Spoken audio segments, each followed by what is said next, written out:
The cold metal of the key hit the cylinder, but the familiar, heavy click of home never came. I was standing on the porch of 1847 Sycamore Bend, a house I had paid half the mortgage on for 7 long years, and suddenly, I was a stranger at my own front door. I had a duffel bag slung over my shoulder and a lukewarm gas station coffee in my left hand, the kind that tastes like burnt beans and desperation.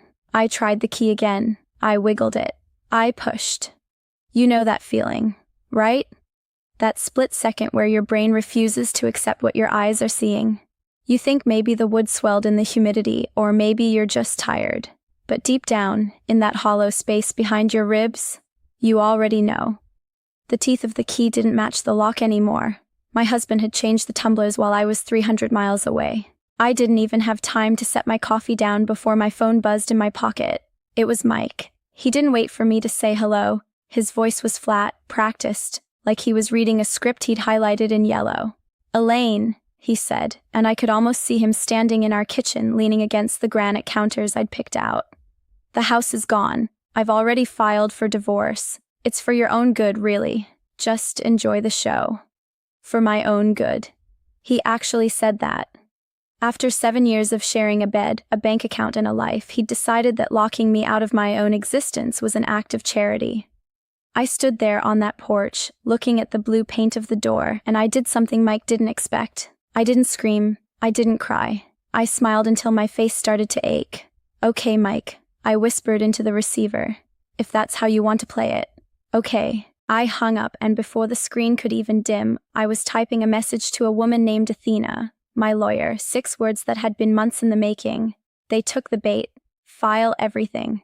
To understand why I was smiling while standing homeless on a porch, you have to understand the blueprint. You have to understand that I'm not just a woman who got cheated out of a house. I'm a lease compliance auditor. My entire professional life is built on finding the one thing in a 300-page document that doesn't belong. I find the hidden fees, the unlicensed subletters, and the tiny, intentional errors people think nobody will ever notice. Mike thought he was playing a high-stakes game of chess, but he forgot one thing. I read the rulebook for a living. Let's go back 7 months. Back then, I was sitting at my desk at Red Rock Property Group in Broken Arrow, Oklahoma. My world was a landscape of spreadsheets and code violations. I was tracking down a tenant who was running a rogue nail salon out of a storage unit, and honestly, that was the most exciting part of my day. I was good at it, good enough that a promotion to team lead was dangling in front of me like a carrot. It meant a jump from $68,000 to $79,000 a year, and I needed every penny of that jump because of Aunt Rita. Rita was the woman who stepped in when my own mother decided that living in Amarillo was more important than raising an 11-year-old. Now Rita was 71, living at Magnolia Terrace in Wichita Falls, and her vision was failing. So was her hip. The facility had just hiked her monthly rate by nearly $400, bringing the total to over $4,000 a month. I was the only one who checked the invoices. I was the only one who cared. I met Mike back in 2017 at a crawfish boil. He was a service advisor at a Chevy dealership, a job he made sound like he was managing a Formula One team when, in reality, he was just arguing with people about their brake pads. We got married at the courthouse because we were practical. We wanted to save on rent. We wanted a teammate. For 5 years, the teammate thing worked, or at least, I convinced myself it did. The first crack in the foundation appeared in September. It was a line item on our joint visa. $129 to something called Pro Edge Financial Tools. Mike didn't use tools, he used his fingers to count and a calculator app for anything over 20. I flagged it, but I didn't push. I was too busy trying to figure out how to pay Rita's new rent. That was the same week Jameson Fulbright started showing up at my desk with oat milk lattes. Jameson was a senior leasing agent, 1 floor up. He was 38. Charmingly divorced, and had this way of making you feel like you were the only person in a room full of noise. He remembered my coffee order. He remembered Aunt Rita's name. He'd tell me stories about his ex-wife who'd apparently taken everything down to his Netflix password. She changed the profile name to Loser, he told me once, laughing over tacos. You have to admire that level of commitment to a grudge. He made me laugh when laughing felt like a chore. He was the good guy. He covered my reports when I had to drive down to see Rita. He stayed late to help me fix corrupted spreadsheets. He never flirted, never made it weird. He was just there, like a safety net you didn't know you needed. But have you ever noticed that the person handing you a bandage is often the same one who sharpened the knife? In October, I went looking for an insurance card in Mike's truck. His Silverado was a graveyard of fast food wrappers and stale air fresheners. Tucked behind the owner's manual in the glove box, I found a Capital One statement I'd never seen before. The balance was $14,338. I sat in that truck for 12 minutes, watching the neighbor's sprinkler hit the sidewalk.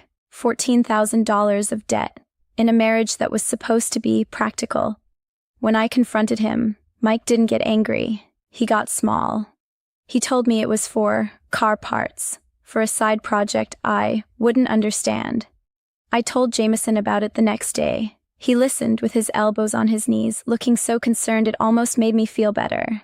My ex had 3 secret cards, he told me. That's how it starts. You need to document everything, Elaine. Screenshots, dates, bank records. Write it down on paper. You'll need it eventually. It was such good advice. It was the kind of advice you give someone when you want to make sure they're too busy taking notes to look up and see what's actually happening. He started asking me practical questions. What's the house worth? Is your name on the deed? How much is left on the mortgage? I told him everything. I thought he was helping me build a defense. I didn't realize I was giving him a shopping list. By November, the leaks became a flood. I tried to log into our joint checking account at Arvis Bank, and my password was gone. Not expired. Gone. I called the branch, and a woman named Tammy told me that Michael Vargas had revoked my digital access privileges. He's a joint owner, she said, her voice dripping with that professional pity that makes you want to scream. Either party can modify the settings. I was sitting in Jameson's car for lunch when I told him. He handed me half of his turkey sandwich and told me to stay calm. He's trying to rattle you, Jameson said. Don't let him. Just keep writing it down. But then, things got weird. Have you ever walked into a room and felt the temperature drop even though the thermostat hasn't moved? That was my life. My friend Connie stopped calling. My neighbor Patrice, who I'd traded gardening tips with for years, started ducking behind her minivan when she saw me pull into the driveway. Mike was telling people things. He was telling them I was paranoid. He was telling them I was obsessive. And the worst part, I was checking his phone. I was calling the bank. I was going through his glove box. He was creating the very behavior he was using to condemn me. He was giving everyone a front row seat to my collapse. And I was playing the part perfectly because I didn't know there was a script. Before I go any further, I just want to say thank you for being here. This is a hard story to tell, but it's an important one. If you're finding value in this, if you've ever felt like the ground was shifting under your feet, hit that subscribe button. It helps more than you know. And do me a favor. Drop a comment below and tell me. Have you ever had a gut feeling you ignored? I read every single one. Okay, back to the spiral. The turning point was December 3rd. I'd just received a second notice from Aunt Rita's facility, and my brain just stopped. I called in sick for the first time in years. I drove to a Walmart parking lot and sat there eating peanut M&Ms that tasted like wax. I was at my lowest point, and that's exactly when Jameson showed up. He didn't call. He just pulled his F-150 into the spot next to mine and climbed into the passenger seat with a breakfast sandwich. He sat there in silence while I cried. "You're not crazy, Elle," he whispered. "You're the sharpest person I know. You'll figure this out." I trusted him with my life in that moment. I thought he was my only ally. A week later, I found a $3,200 withdrawal from our account. There were also charges at a steakhouse in Jenks called Freddy's Chop House. Mike swore he'd never been there. I showed the records to Jameson. He looked at them and gave me a perfect, logical explanation. "It's quarterly bonus time at the dealerships," he said. "The service advisors take clients out, put it on their personal cards for points, and get reimbursed. My buddy at Toyota does it all the time. Every single piece of evidence I found, Jameson had a reason for it. He was like a human eraser moving through my life and scrubbing away the truth before I could get a grip on it. Then Mike changed. He brought home grocery store carnations. He suggested couples therapy. He said he wanted to work on us. It was a complete reversal. Looking back, I realized that wasn't love. It was a holding pattern. They needed me to stay still. They needed me to keep my head down until the trip. But here's the thing about being a lease auditor. You learn to look for the things people don't say. I didn't tell Jameson, and I certainly didn't tell Mike that I'd hired a lawyer named Athena Clusterman. I'd found her through a referral in Wichita Falls, someone completely outside the Broken Arrow circle. I paid for the consultation from a secret savings account I'd opened in my maiden name at MidFirst Bank. Athena told me one thing: don't confront, don't whisper, just watch. In February, Jameson started pushing me to take a longer trip to see Rita. You look exhausted, he'd say.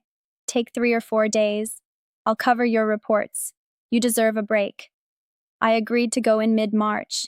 I even thanked him for being so supportive. 3 days before the trip, I was at our home desktop printing out insurance forms for Rita.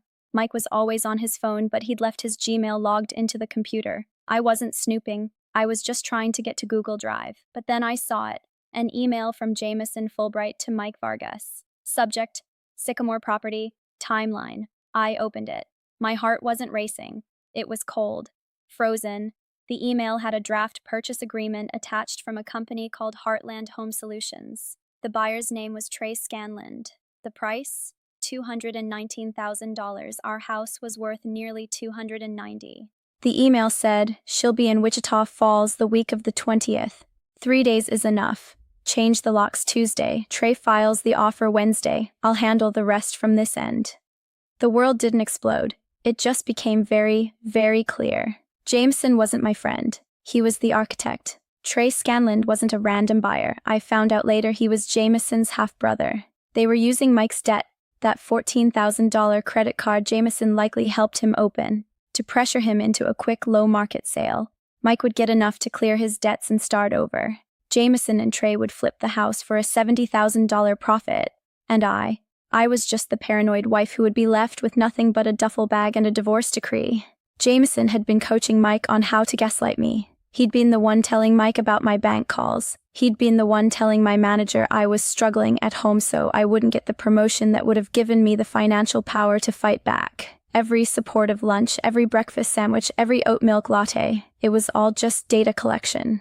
I sat in that dark kitchen for 40 minutes. I didn't cry. I reorganized the junk drawer. I lined up the pens by color. When my hands were steady, I called Athena. Go on the trip, she told me. Let them commit the crime. See, in Oklahoma, locking a co-owner out of their primary residence is illegal. It's called an illegal lockout, and it's a gift to any divorce lawyer worth their salt. By changing those locks while I was away, Mike wasn't just being a jerk. He was violating state law. And by doing it as part of a pre-planned scheme to sell the house under market value to a family member of a friend, they were committing fraud. The day before I left, I walked up to Jameson's desk. I set an iced oat milk latte in front of him. What's this for? He asked, flashing that charming smile. Just felt like it, I said. You've been such a good friend to me, Jameson. I don't know what I'd do without you. I watched him take a sip. I watched him swallow. It was the most satisfying $3 I've ever spent. I drove to Wichita Falls with a calm I can't describe. I spent 3 days with Aunt Rita. I fed her ice cream. I watched game shows. And I waited for the text from my neighbor, Patrice. There's a locksmith at your house, she wrote on Tuesday afternoon. Didn't know if you knew. I texted Athena. It's done. File. When I pulled into my driveway on Wednesday, I knew exactly what was waiting for me. I knew the key wouldn't turn. I knew Mike would give me that rehearsed speech about the house being gone. I knew he thought he'd won. What he didn't know was that while he was changing the locks, Athena was filing an emergency motion for an illegal lockout. She was filing a lease pendants on the property, a legal red flag that meant the house couldn't be sold to Trey Scanland or anyone else until a judge said so. She was also filing a formal fraud complaint with the Real Estate Commission. Mike was served at the dealership the next morning. Imagine that, standing there in front of your coworkers and your boss while a process server hands you an envelope that outlines exactly how you tried to rob your wife. I sent the entire email chain, the timeline, the draft agreement, the collusion, to Red Rock's compliance department. Jameson wasn't just a bad friend, he was using company resources and internal data to facilitate a private, fraudulent real estate deal. The investigation took 3 weeks. I got the promotion in April. I'm the team lead now. I have a corner desk with a window that looks out over the city. On my first Monday in the new role, I walked past Jameson's old desk. It was empty. The drawers were open. His chipped coffee mug was gone. Nobody talks about him. It's like he never existed. Mike is living in a studio apartment now, trying to figure out how to pay back the legal fees and the debt he still owes. The house? It's not gone. It's mine. I bought out his remaining equity at the actual market value, minus the damages for the fraud attempt. Every morning, I make my own coffee. I don't use oat milk anymore. I like it black. It reminds me that the truth doesn't need to be sweetened to be real. I'm telling you this because sometimes the people you think are saving you are actually the ones holding you underwater. But if you pay attention, if you look for the discrepancies, you can find the way out. You just have to be willing to play the game better than they do. If you think this betrayal was deep, you aren't ready for what happened to the woman in the next story. She thought she was the one pulling the strings, but she was actually the puppet. Click that video on your screen right now. You won't believe how it ends.